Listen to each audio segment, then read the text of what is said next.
गुरुजी, नमस्कार।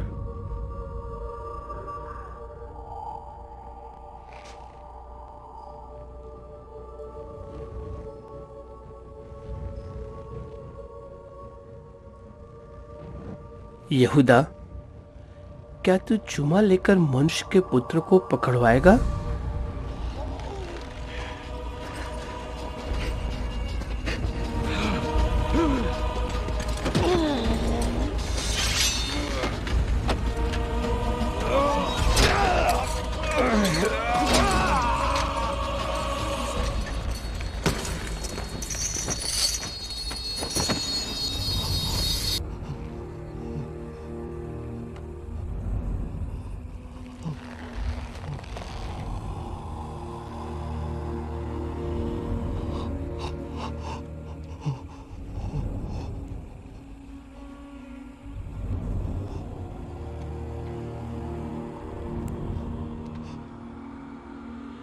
पतरस,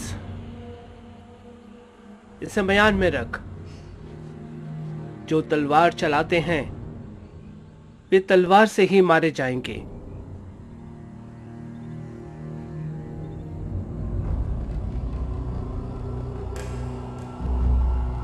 इसे हटाओ।